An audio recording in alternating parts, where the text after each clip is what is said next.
दोस्तों आज हम समझने वाले हैं कि टीबी क्या है और ये टीबी के लक्षण क्या है और ये टीबी किस अंग पे या फिर किस जगह पे जैसे प्रभावित करता है। ये टीबी के लक्षण है। ठीक है, देखिए हम लोग टीबी को कहते हैं, क्षय रोग भी कहते हैं और इसको हम लोग टीबी भी कहते हैं। इसका फुल फॉर्म क्या है? Tuber fluorosis. इसका फुल फॉर्म है क्या भैया? ट्यूबर फ्लोरोसिस इसका जैसे फुल फॉर्म है। उसके बाद में ये टीबी टीबी में कौन सी देखिए जीवाणु पाए जाते हैं, मतलब कौन से देखिए इसमें देखिए जीवाणु पाए जाते हैं, तो उसको हम लोग कहते हैं ना माइक्रो बैक्टीरियम।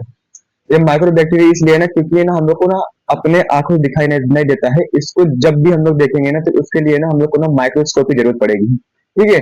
और ना टीबी देखिए दो प्रकार का होता है। कितने प्रकार का होता है भैया? दो प्रकार का होता है। पहला कौन सा भैया? ट्यूबर क्लोरोसिस एक ये है और एक है ना ये कि M D R I TB. कौन सा भैया? M D R I TB है। ये दो प्रकार का होता है, अदरवाइज नहीं होता टीबी। और इस टीबी के ये कुछ महत्वपूर्ण लक्षण है जो आपको देखने के लिए मिलता है। हालांकि जो टीबी है ना ये ना आपको ना 25 से लेके 25-30 की एज में लेके स्टार्ट हो जाता है आदमी को टीबी होना। ठीक है। लेकिन आज के जनरेशन में इसको कह नहीं सकते भैया ये 20 से ही चालू हो सकता है, 15 से ही चालू हो सकता है। इसका ऐसा कुछ मतलब क्लियर नहीं है। और ये टीबी बनता कैसे है? देखिए जब जब कोई भी इंसान किसी भी रोग से है, मान लीजिए बुखार से है या फिर देखिए इसका मस्तिष्क से प्रॉब्लम है या किसी से भी प्रॉब्लम है, तो आज के जनरेशन में केमिकल कुछ ज्यादा आ रहा है। तो कोई अगर जैसे मान चलिए कोई अगर व्यक्ति है तो उस व्यक्ति के अंदर कोई ना कोई बीमारी है, मान लीजिए नॉर्मल बुखार है या फिर कोई भी मतलब बीमारी है, आजकल केमिकल है। आजकल इतना देखिए डेवलप हो चुका है कि केमिकल ज्यादा आ रहा है। तो वो आगे न चल के ना एक देखिए दाने का दाना, आप समझते हैं ना, उस दाने का एक आकार ले लेता है। तो जिस वजह से ना टीबी एक नई बीमारी समझ लीजिए। हालांकि ये सब पुराना है लेकिन ये ना बुखार से या फिर और अदरवाइज से देखिए बढ़ के एक जो टीबी है। देखिए टीबी के कुछ महत्वपूर्ण लक्षण हैं और इससे देखिए कितने सप्ताह तक रहता है और ये कितने दिन तक रहता है और ये कैसे ठीक होता है। देखिए टीबी ने मानव शरीर में यानी उसके बॉडी में किस जगह पे होता है, तो ना भैया जो टीबी है वो मानव के शरीर के सबसे पहले ना इफेक्ट करता है फेफड़े पे। कहाँ पे करता है? लंग्स पे यानी फेफड़े पे इफेक्ट करता है। और ये क्यों क्यों ये फेफड़े पे इफेक्ट करता है? तो इसका एक कारण यह है। देखिए अगर किसी एक व्यक्ति को टीबी हो चुका है तो अगर वो किसी अदरवाइज यानी दूसरे व्यक्ति से अगर वो बातचीत कर रहा है तो उसके सांस के जरिए, ठीक है, उसके सांस के जरिए जब वो बोलेगा तो उसके अंदर की जितनी भी टीबी है उसके कुछ जीवाणु वो बैक्टीरिया यानी बाहर आएंगे। तो पूरा वायु में यानी पूरा मतलब पूरा एरिया में हवा में फैल जाएंगे। तो जिस वजह से उनके सामने वाले व्यक्ति जब सांस लेंगे तो उसके जरिए उनके शरीर में चला जाएगा। और आपको पता है ये जो भैया हम लोग का ऑक्सीजन है ये भैया हम लोग कहाँ पे होता है? भैया लंग्स में होता है। कहाँ पे होता है? लंग्स में यानी फेफड़े में ही होता है। तो सबसे पहले फेफड़े पे देखिए प्रभावित करता है।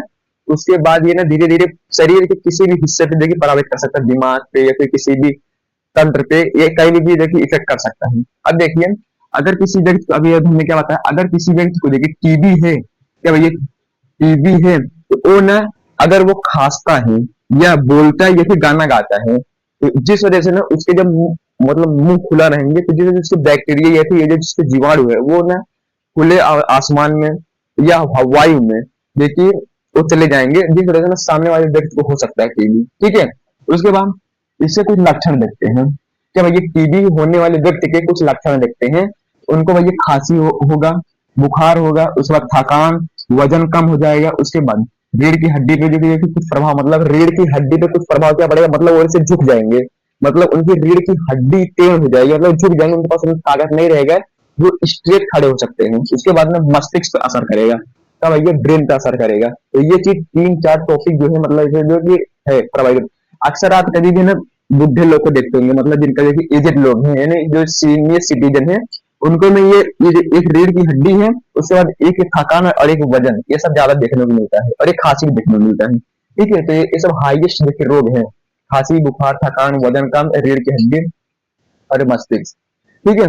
अब ये बात करते हैं कि अब ये बात है कि जो टीबी है उसमें जो अगर किसी को खांसी हो गया तो कितने दिन तक, कितने महीने तक रहेगा। ठीक है। देखिए अगर किसी व्यक्ति को टीबी में खांसी हो चुका है तो उसको ना 3 से अधिक सप्ताह यानी मान चलिए 1-2 महीने लग सकते हैं, उसको रेगुलर खांसी रहेगा, वो ठीक नहीं होगा। या तो आप टीबी का इलाज कराइए तब ठीक होगा, नहीं तो अदरवाइज नहीं ठीक होगा। और टीबी में कितने चरण होते हैं, मतलब जैसे हार्ट अटैक में 3 चरण होते हैं। ठीक है, हार्ट अटैक में तो वैसे टीबी में भी 3 चरण होते हैं। कौन कौन से होते हैं? एक होता है ना जोखिम, एक होता है, और एक होता है ना अव्यक्त होता है, और एक होता है ना संक्रिय होता है। ये 3 चरण टीबी में पाए जाते हैं। ठीक है, अब देखिए टीबी कितने महीने में ठीक होता है अगर हम उसका इलाज कराए तो। टीबी हालांकि देखिए ना 6 से 9 महीने में ठीक हुआ है। टीबी 6 से 9 महीने में ठीक होगा। अगर जिस व्यक्ति को टीबी है और उसको पता है, ठीक है, तो अगर वो उससे इलाज करा रहा है तो ना 6 से 9 महीने में ठीक हो जाएगा। और अगर सोचिएगा कि नहीं कराएंगे तो भारत देश में, मतलब हमारे भारत देश में ना 50% लोग ना बिना इलाज कराए मर जाते हैं। कितना भैया? 50% लोग बिना इलाज कराए ही देखिए मर जाते हैं।